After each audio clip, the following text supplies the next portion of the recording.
নমস্কার, কেমন আছেন আপনারা সবাই? দেবযানীস রান্নাঘরে আপনাদের স্বাগত জানাই। আজকে বানিয়েছিলাম রাঙা আলুর রসবড়া। শীতকাল মানেই তো নানা রকমের পিঠে-পুলি। আপনারা নিশ্চয়ই এই ধরনের রসবড়া অনেকেই বানিয়ে থাকবেন, কিন্তু যারা বানাননি আজকের রেসিপিটা কিন্তু তাদের জন্য। আমি একটা আপনাদের ভেঙে দেখাচ্ছি টেক্সচারটা কিরকম হয়েছে। দেখে বুঝতেই পারছেন এটা কতটা সফট হয়েছে আর ভেতর অবধি রস ঢুকেছে আর কতটা জুসি হয়েছে।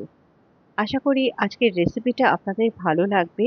আর ভালো লাগলে অবশ্যই আমার চ্যানেলটাকে একটু ফলো করে দেবেন আর একটা লাইক শেয়ার সাবস্ক্রাইব করতে কিন্তু ভুলবেন না। তাহলে চলুন রেসিপিটা দেখে নিই। এখানে আমি রাঙালুটাকে অলরেডি সেদ্ধ করে নিয়েছি, এটাকে একটু ঠান্ডা করে নেব।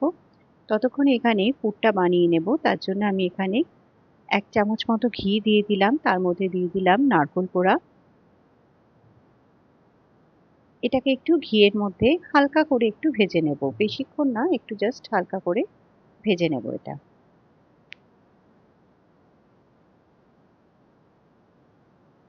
এটা ভাজা হয়ে গেছে। এবার এখানে আমি দিয়ে দিচ্ছি খেজুরের গুড়।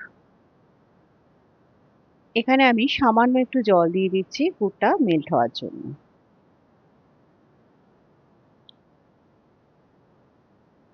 এখানে দেখুন গুড়টা সুন্দর মতো মেল্ট হয়ে গেছে।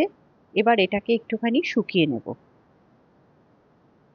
এটা কিন্তু অনেকটাই শুকিয়ে গেছে, এখানে আরেকটু শুকিয়ে নিতে হবে এটাকে। এই সময় আমি এখানে দিয়ে দিচ্ছি একটুখানি চালের গুঁড়ো, যাতে এটা জলটা টেনে যায়, যেহেতু আমি এক্সট্রা করে জল দিয়েছিলাম এখানে। আপনারা চাইলে একটু ময়দাও কিন্তু দিতে পারেন এখানে। এটা দেখুন, এটা কিন্তু বেশ ভালো মতোই শুকিয়ে এসছে। এবার এটাকে নামিয়ে ঠান্ডা করে নেব। এখানে আমি রসটা বানিয়ে নিচ্ছি, তার জন্য আমি দিয়ে দিচ্ছি কিছুটা পরিমাণ জল। এর মধ্যে আমি দিয়ে দিচ্ছি খেজুরের গুড় আর দিয়ে দিচ্ছি একটুখানি খেজুরের রস। এটা কিন্তু এই খেজুরের গুড় আর রস দিয়েই বেশি ভালো লাগে শীতকালে। এখানে আরেকটু পরিমাণ আমি জল দিয়ে দিচ্ছি, যেহেতু এটা রসটা কিন্তু একটু পাতলা হয়। এখানে এটা ভালো মতো ফুটে উঠেছে। আমি এখানে মিষ্টিটা একটু কম লাগছিল বলে একটু চিনি অ্যাড করলাম, গুড় আর দিলাম না। এবার এই চিনিটা কিন্তু ফুটে এলেই এটাকে নামিয়ে নেব। এবার এখানে রাঙা আলুগুলো কিন্তু একদম ঠান্ডা হয়ে গেছে। এটাকে এভাবে একটুখানি স্ম্যাশ করে নেব।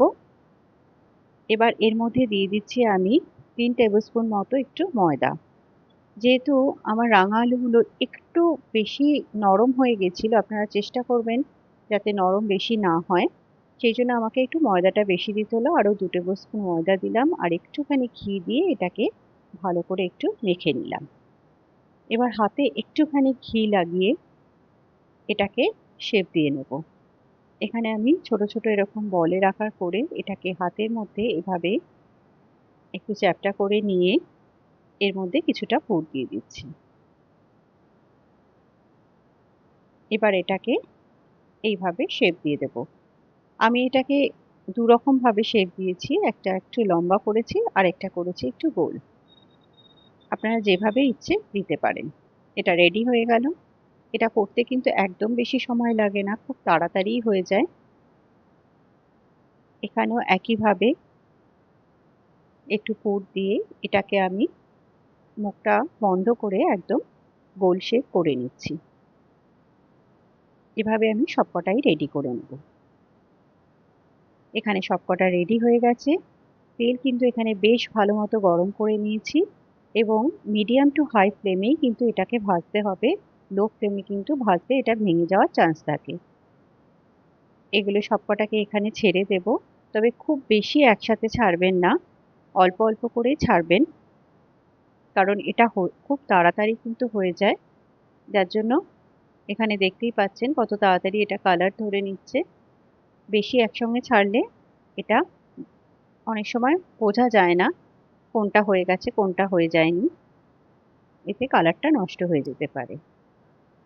এটা দেখুন সুন্দর মতো ভাজা হয়ে গেছে। এবার এগুলোকে তুলে নেব এবং রসে দিয়ে দেব। রসটা অবশ্যই হতে হবে একটু গরম, কখনোই কিন্তু ঠান্ডা রসে দেবেন না। যদি আগে থেকে করেও নেন তাহলে কিন্তু একটু রসটা গরম করে নেবেন। দিন তৈরি হয়ে গেল খুব সহজেই আর এটা অবশ্যই মিনিমাম 8 ঘন্টা এভাবেই রসে চুবিয়ে রাখবেন, তাহলে কিন্তু এটা পুরোপুরি রসটাকে সোক করে নেবে। আশা করি আজকের রেসিপিটা আপনাদের ভালো লেগেছে। যারা বানাননি তারা অবশ্যই বানান। রেসিপিটা ভীষণ ভালো, খুব ভালো লাগবে খেতে। ধন্যবাদ।